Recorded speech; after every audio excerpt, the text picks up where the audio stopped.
ഇന്ന് നമ്മൾ കൊണ്ടുവന്നിരിക്കുന്നത് ഒരു സിൽക്കി കോട്ടയിൽ വരുന്ന ഒരു നല്ല സോഫ്റ്റ് സിൽക്ക് എന്ന് പറയുന്ന ഒരു വെറൈറ്റിയാണ്. കോട്ടൺ മിക്സിങ് വരുന്ന ഒരു സൂപ്പർ ആയിട്ട് ഇതുണ്ട്. ഷേപ്പ് ചെയ്താലൊക്കെ നമുക്ക് പക്ക, അതായത് തയ്ച്ചിട്ട പക്ക ആ ഒരു ഷേപ്പ് നിൽക്കുന്ന രീതിയിലുള്ള ഒരു ഐറ്റം. ദുപ്പട്ടയും അതിമനോഹരമാണ്.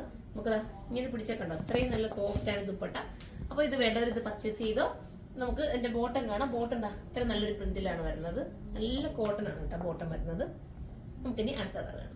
അടുത്തത് നമ്മുടെയൊക്കെ ഫേവറേറ്റ് ആയിട്ടുള്ള ബ്ലാക്ക് ആൻഡ് വൈറ്റ് ആണ്. സൂപ്പർ ആയിട്ടുള്ള ബ്ലാക്ക് ആൻഡ് വൈറ്റ്. ദുപ്പട്ടയൊക്കെ ഭയങ്കര ക്യൂട്ട് ഫീൽ ആണ്. മിസ് ചെയ്യാതിരിക്കുക. അപ്പൊ നമുക്ക് അടുത്ത കളർ കാണാം. അടുത്തത് വരുന്നത് അടിപൊളിയായിട്ടുള്ള ഒരു വെറൈറ്റി കളറാണ്. റാണി വിത്ത് ഒരു എന്താ ടൈപ്പ് ഓഫ് ഒരു ബ്രൗൺ ആണ്. നല്ല രസമായിട്ടുള്ള ഒരു കളർ. 1180 ഉള്ളു പ്രൈസ്. 1180 ആണ്. അടുത്തത് കാണാം. അടുത്തത് വരുന്നത് ബ്ലാക്കിൽ തന്നെ വരുന്ന വെറൈറ്റി ആയിട്ടുള്ള ഒരു കോംബോ ആണ്. ഇങ്ങനെയാണ് മോഡൽ വരുന്നത്. 1180 ആണ് പ്രൈസ്. ഇനി നമുക്ക് അടുത്തത് കാണാം. ലാസ്റ്റ് വരുന്നത് നല്ല രസമായിട്ടുള്ള ഒരു നേവി ബ്ലൂ ആണ്. ഡാർക്ക് നേവി ബ്ലൂ ആണ്. ഇതിന്റെ പ്രൈസ് വരുന്നത് 1180 ആണ്. അപ്പൊ എല്ലാവരും സൈറ്റിലൂടെ പർച്ചേസ് ചെയ്തോ. അടുത്തൊരു വീഡിയോയുടെ കാണുമ്പോൾ എല്ലാവർക്കും ബൈ.